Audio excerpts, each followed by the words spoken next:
Hello to everyone. I welcome you all on Abhipedia Regulatory Body Platform और आज की इस वीडियो के अंदर हम लोग बात करेंगे कि क्या आपकी एक्सपेक्टेड डेट हो सकती है ESIC डेप्यूटी डायरेक्टर एग्जाम की, राइट? सो ये जो एग्जाम है इस एग्जाम के अंदर आपका जो 2 सितंबर था, that was the last date of filling this application form. अब स्टूडेंट जो है थोड़े डिलेमा में है कि आगे एग्जाम कब कंडक्ट कराएगा। अभी कोई क्लैरिफिकेशन यूपीएससी से नहीं आया है। तो चलो उनके टेक्निकल एस्पेक्ट्स के फैक्ट्स फिगर्स के बेसिस पे देखते हैं कि क्या एक्सपेक्टेड डेट हो सकती है एएसआईसी डेप्यूटी डायरेक्टर एग्जाम की। ओके चलो, सो इसका अल्टीमेट ऑब्जेक्टिव यही है, to bring more clarity, to bring more that confidence कि हम जितना पढ़ रहे हैं और पढ़ना जरूरी है, मोमेंटम जो है वो मेंटेन रखने का इसका अल्टीमेट ऑब्जेक्टिव ये है। चलो, so let's talk about it कि यूपीएससी का जो कैलेंडर होता है वो ऑलरेडी प्री डिसाइडेड होता है कि इस दिन ये एग्जाम्स होने वाले हैं। उनके रेगुलर एग्जाम्स का ऑलरेडी डिसाइडेड होता है। इररेगुलर एग्जाम्स जो होते हैं जैसे ईएसआईसी डेप्यूटी डायरेक्टर है, उसका जो दिन होता है वो रिजर्व डेट के फॉर्म में होता है कि यहाँ पे क्या है, recruitment examination reserve for UPSC RT examination. Understand? तो अब जो भी एग्जाम ईएसआईसी डेप्यूटी डायरेक्टर का होगा तो वो इन दिनों के अंदर ही होगा। That's very very clear. Understand? चलो, तो अपने पास 2022 का कैलेंडर जो कहता है वो ये कहता है कि अगर देखा जाए तो reserve for UPSC RT examination it is 16 जनवरी 2022 ये है। दूसरा जो रिजर्व्ड है UPSC RT examination is 20 February 2022। Okay, and जो थर्ड है that is reserve for UPSC RT examination is 13 मार्च 2022। अब मैंने ये 3 चीज हाईलाइट की है, बाकी एक तो यहां पर भी है जो कि 3-7 है। बट मुझे ये लगता है कि अगर यूपीएससी ने एग्जाम कंडक्ट कराना है इसका किसका, ईएसआईसी डेप्यूटी डायरेक्टर का, तो they would be choosing out of these 3 dates. मतलब यू कैन एक्सपेक्ट दैट आपका जो एग्जाम होगा वो नियर फ्यूचर में या तो जनवरी में हो सकता है या फरवरी में या मार्च के अंदर में, राइट? इन 3 में आपको क्लैरिटी मिल गई है। इससे ज्यादा और क्या चाहते हैं हम लोग? नहीं तो स्टेट गवर्नमेंट के जॉब्स के अंदर तो इतना भी क्लैरिटी नहीं होता है। सो पॉइंट मेरा यहाँ पे ये है कि एक तो पहली चीज ये है कि अगर वो जनवरी में कंडक्ट कराएंगे तो उनके लिए कोई बड़ी बात नहीं है, बिकॉज बेसिकली देखा जा रहा है, जो इन्फॉर्मेशन आ रही है, जो इनपुट्स आ रहे हैं कि how many candidates who have applied for ESIC deputy director examination, तो लगभग वो जो फिगर बोला जा रहा है दैट इज अराउंड 27,000। 27,000 लोगों ने अप्लाई किया है ना? अब ये जो 27,000 लोग हैं, देखिए कितने वैकेंसीज के लिए, 1 2 3 10 वैकेंसीज के लिए नहीं, it is around 151 vacancy, around शायद 150 है या 151 है, मुझे एग्जैक्टली पता नहीं है, around this. So you can see exactly कि कितना ज्यादा, कितना कम कंपटीशन है इस एग्जाम के अंदर, क्योंकि 27,000 तो अगर 15 पोस्टों के लिए होता तो भी जायज था आज के हिसाब किताब को देख के, करंट एम्प्लॉयमेंट जो स्कार्सिटी है उसके हिसाब से देख के।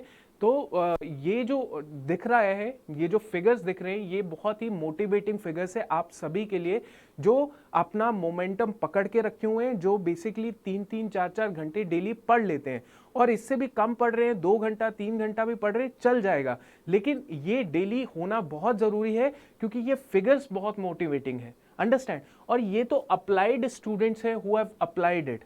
आप देखिए कितने बच्चे होंगे जो इसमें जाएंगे, अपियर करेंगे। एग्जैक्टली अपियर करने वाले स्टूडेंट्स हमेशा कम होते हैं, कई एग्जाम्स में तो 50% होते हैं। ईपीएफओ में आप देखेंगे तो लगभग 2,30,000 बच्चे थे अप्लाई, पता नहीं कितने स्टूडेंट्स ने किया था। तो यहाँ पे आप देखिए, यहाँ पे और स्टूडेंट कम हो जाएगा तो कंपटीशन और कम हो जाएगा। यहाँ पे मुझे ये लगता है कि स्टूडेंट जो है ना, सबसे एक समझने वाली चीज ये होगी कि बहुत ज्यादा प्रिपरेशन करने वाला जो स्टूडेंट, नॉलेज वाला स्टूडेंट भी यहाँ पे क्वालिफाई नहीं कर पाएगा। यहाँ पे वो स्टूडेंट क्वालिफाई करेगा जो डेली कुछ ना कुछ पढ़ते जा रहा है, उसका मोटिवेशन, कॉन्फिडेंस डेली उसका बढ़ते जा रहा है, तब जाके वो इस एग्जाम के लिए बैठेगा तो उसका क्लियर होने के बहुत चांसेस है। अंडरस्टैंड? तो आई होप आपको थोड़ा बहुत तो मोटिवेटिंग लग रहा होगा, क्योंकि I know after doing job, आपकी जो जॉब है, कई गवर्नमेंट जॉब बहुत ही हेक्टिक होती है, टीडियस होती है, बहुत मुश्किल होता है, स्पेसिफिकली बैंकिंग जॉब्स होती है, तो उनके लिए बहुत मुश्किल होता है कि आप जॉब करने के बाद अपना काम कर रहे हो, राइट। बट यहाँ पे हौसला नहीं छोड़ना, क्योंकि ये जॉब कोई ऐसी जॉब तो है नहीं, यहाँ पे आपकी जॉब प्रोफाइल, यहाँ पे पे scale, hierarchy, everything on top notch, top level की एग्जीक्यूटिव पोजीशन है। तो यहाँ के लिए आप थोड़ा बहुत भी अपना सेक्रीफाइस कर रहे हैं after your job, it is all good, not for a long period of time, it is a UPSC exam. So UPSC exam में ऐसा तो नहीं है कि यहाँ से 2 साल के बाद एग्जाम कंडक्ट होगा, सब कुछ ठीक रहेगा। तो यूपीएससी एक ऐसी बॉडी है, कॉन्स्टिट्यूशनल बॉडी, जो सबसे पहले सब कुछ ठीक करने का दम रखती है ना, समझते हो आप। तो इसमें आपको ये नहीं सोचना कि कब आगे एग्जाम होगा, कब होगा यार, जनवरी में हो सकता है, मार्च में हो सकता है, फरवरी में हो सकता है, अंडरस्टैंड। मैं आपको एक स्पेसिफिक डेट नहीं बता रहा है, ये 3 डेट्स हैं जो आप मान के चलिए इस दिन हो सकता है, और पॉसिबिलिटी इसी दिन बनती भी है, राइट। तो यहाँ तो हमने क्लैरिटी ले ली कि एग्जाम डेट जो है वो इनमें 3 में से एक हो सकता है, नंबर 1। दूसरा पॉइंट हमने ये भी देख लिया कि कितने स्टूडेंट्स ने अप्लाई किया है, कितने स्टूडेंट कम आएंगे अपियर करने के लिए, और यहाँ पे मेजरली जो बच्चा सक्सीड होएगा वो होगा जिसने मोमेंटम अपना पकड़ के रखा होगा, जिसने सही तैयारी की होगी। मैंने ESIC डेप्यूटी डायरेक्टर के ऊपर एक वीडियो भी बनाई थी, जिसमें मैंने बताया था कि अगर आप APFC के प्लेयर हैं या फिर ESIC के हैं, आपका मैंने बता दिया था कि कौन कौन से कॉमन ग्राउंड है, कौन से अनकॉमन ग्राउंड है, तो वो और भी आपके लिए हेल्पफुल हुई होगी, जिसमें आपको क्लैरिटी मिल गई होगी कि यार अब कॉमन तो ये है, तो कॉमन तो मैं पूरी मजबूती से करता हूं, अनकॉमन जो है वो मैं अपना प्लान आउट कर लेता हूं कि कौन कौन से अनयूजुअल सब्जेक्ट्स हैं, I will prepare for them individually, उस हिसाब से स्ट्रैटेजाइज करूंगा। तो वो वीडियो भी आपके लिए बहुत बेनिफिशियल थी, बहुत स्टूडेंट्स ने देखा भी था, राइट। सो अब आगे जाके अब आपने क्या करना है, अब सिंपल आपने जैसे आप हमारे स्टूडेंट्स हैं, अबीपीडिया के स्टूडेंट्स हैं, आपने कोर्स परचेज किया होगा, सो कोर्स को फॉलो करते जाइए, उसमें लेक्चर्स डेली अपलोड होते जा रहे हैं, लाइव लेक्चर्स भी हो रहे हैं, और साथ ही साथ उसमें बेस्ट और चीज़ ये भी है जो मैं अभी आपको बताने वाला हूँ, that we have taken this initiative to launch the test series of ESIC Deputy Director, right? So अभी तक हमें पता है कि एग्जाम में सब्जेक्ट्स कौन कौन से आने वाले हैं, ठीक है, तो एग्जाम में सब्जेक्ट्स कौन से आने वाले हैं, और मैंने ये भी आपको क्लैरिटी दी थी कि कहाँ से वो डिटेलिंग में पूछ सकते हैं और कहाँ से वो सरफेस लेवल पे पूछ सकते हैं। तो उसी बेसिस पे हमने वो टेस्ट सीरीज को ऑर्गेनाइज किया है और स्ट्रक्चर किया है, राइट। तो आपने अब क्या करना है, the best part you can do is, मैंने आपको ये सारी चीजें बता दी हैं, राइट। अब मैं आपको बता देता हूँ कि how you can access our courses, right. देखिए जो हमारा कोर्स है, अब obviously we are obviously a platform जहाँ पे हम स्टूडेंट्स की प्रिपरेशन को एक्सेलरेट करते हैं, कोशिश करते हैं कि उसको स्मार्ट वर्क करना पड़े, हार्ड वर्क हम लोग करते हैं, राइट, कंटेंट हम लोग डेवलप करेंगे।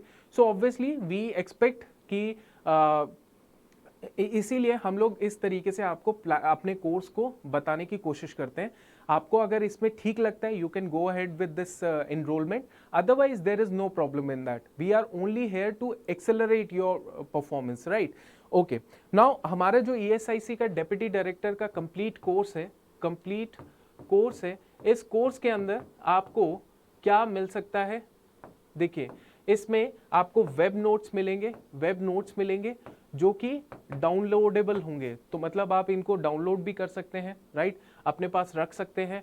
यू विल गेट, देखिए हर टॉपिक के साथ आपको उस टॉपिक से रिलेटेड MCQ टेस्ट मिलेगा, right.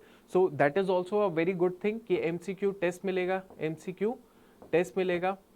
Next you will be getting the video lectures भी मिलेंगे, राइट। उसके अलावा आपको मिलेगा, उसके अलावा you will be getting for example you will be getting test series, क्या मिलेगा, टेस्ट सीरीज मिलेगा।